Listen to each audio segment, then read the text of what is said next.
The old woman grabbed my arm so hard it left bruises. She looked straight into my eyes and whispered, "If you ever find a village where nobody has chickens, leave before the sun goes down." I laughed. 6 days later, I was the only person who came back. My name is Amari. I have never told this story outside my family because people either laugh or ask questions I cannot answer. This happened 23 years ago when I was 24 years old and worked as a trader. Every month, I traveled between villages selling salt, cloth, cooking pots, and simple tools. I knew every road, every river crossing, and almost every village within a week's walk. Or at least I thought I did. One afternoon, while crossing a dry valley after the rainy season, I met an elderly woman sitting alone beneath a large acacia tree. She wore faded blue cloth and carried nothing except a walking stick. She asked for water. I gave her my last full bottle. She drank slowly and smiled. Then she asked where I was going. I told her I was searching for a village called Mbele. She became completely still. "I have heard of Mbele," she said, "but if you lose the road and find another village instead." She leaned close enough for me to smell wood smoke on her clothes. "Leave before sunset." I laughed. She didn't. Then she added something that made no sense. "If nobody keeps chickens, you are already too late." Before I could ask what she meant, she stood up and walked away. That should have been the end of it, but I kept thinking about her words. 2 days later, heavy rain flooded the road. I lost the trail. By evening, I saw smoke rising above distant trees. A village. I felt relieved. As I walked closer, something immediately felt strange. The houses looked well built. The gardens were healthy. Children played outside. Women prepared food. Men repaired fishing nets. Everything looked normal. Almost. There were no chickens. Not one. No feathers, no eggs, no coops, nothing. I remembered the old woman's warning. For a moment, I considered leaving. Instead, I convinced myself that different villages simply raised different animals. A smiling elder welcomed me. We don't often receive visitors. His kindness erased my doubts. He offered me food. The people laughed easily. Children waved. The village looked happier than most places I had visited. Yet small details continued bothering me. No dogs barked. No goats wandered freely.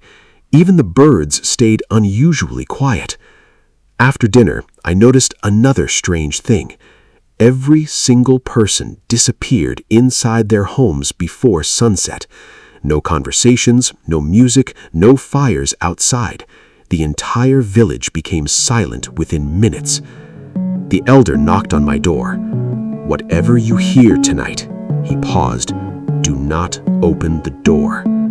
Then he walked away. I barely slept. Around midnight, someone knocked. 3 slow knocks. I assumed it was the elder. Then I remembered. He had warned me not to open the door. Another knock, then a woman's voice, soft, calm. "Traveler, I found your bag." My bag was already beside me. I didn't answer. Minutes later, a child spoke. "Mister, I'm lost." Silence. Then an old man's voice. "Please help me." Every voice sounded real. Every voice came directly outside my door. I never moved. Just before sunrise, everything stopped. When daylight came, I opened the door. The village was alive again. People smiled exactly as before. Nobody mentioned the night. Nobody looked tired. I finally asked the elder, "Who was knocking?" His smile disappeared. "You heard them?" I nodded. He simply said, "Never answer." I stayed one more day. That decision almost killed me. The second night was worse. This time, the knocking began before midnight. Then, footsteps circled my house, slowly, over and over. The footsteps never stopped. Hours passed. Then I heard scratching against the wooden wall. Long, slow, patient. Something was dragging its fingers across the wood. I wanted to look. Every part of me wanted to. Instead, I buried my face beneath my blanket. Just before sunrise, the scratching stopped. In the morning, there were no marks on the wall. None. I decided to leave immediately. The elder nodded as if he expected it. Before he left, he handed me a small carved wooden bird. If someone calls your name after sunset, he looked directly into my eyes. Do not answer. I walked all day.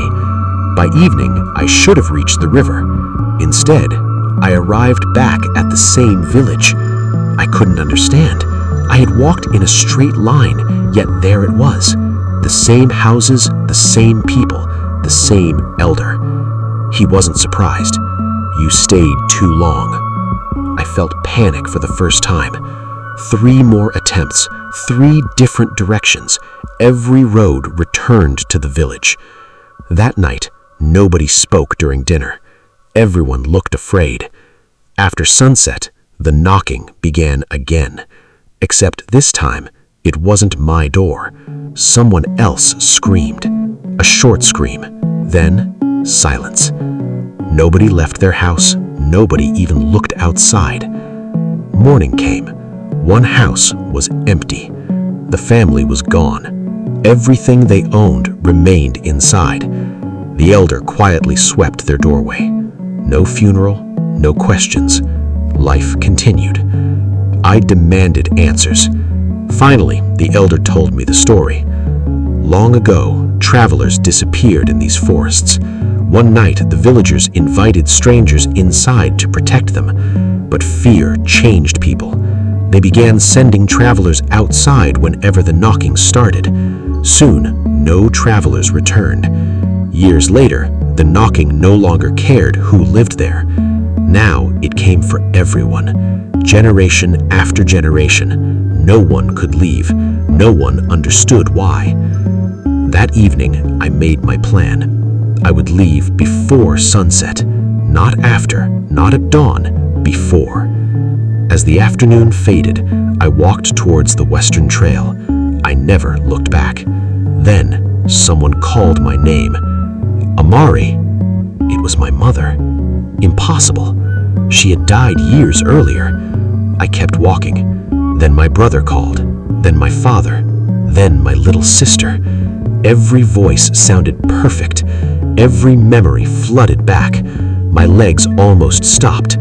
Then I remembered the wooden bird. I squeezed it so tightly my hand hurt. I never turned around. The voices slowly faded. Hours later, I reached the river. This time, the road stayed straight. When I finally returned home, 6 days had passed. To me, it felt like only 2. Years later, I searched for that village again, using maps, old records, satellite photographs. Nothing. No village had ever existed where I found it. Even stranger, the carved wooden bird the elder gave me slowly crumbled into dust one morning. No insects, no moisture. It simply fell apart. Sometimes young traders ask me why I refuse to travel after sunset. I tell them every road has dangers. Bandits, wild animals, floods, those things make sense. But every now and then, someone asks if I've ever gotten lost in those forests. I always answer the same way. Only once. Then they usually laugh, until I ask them one question. Have you ever noticed how every village keeps chickens?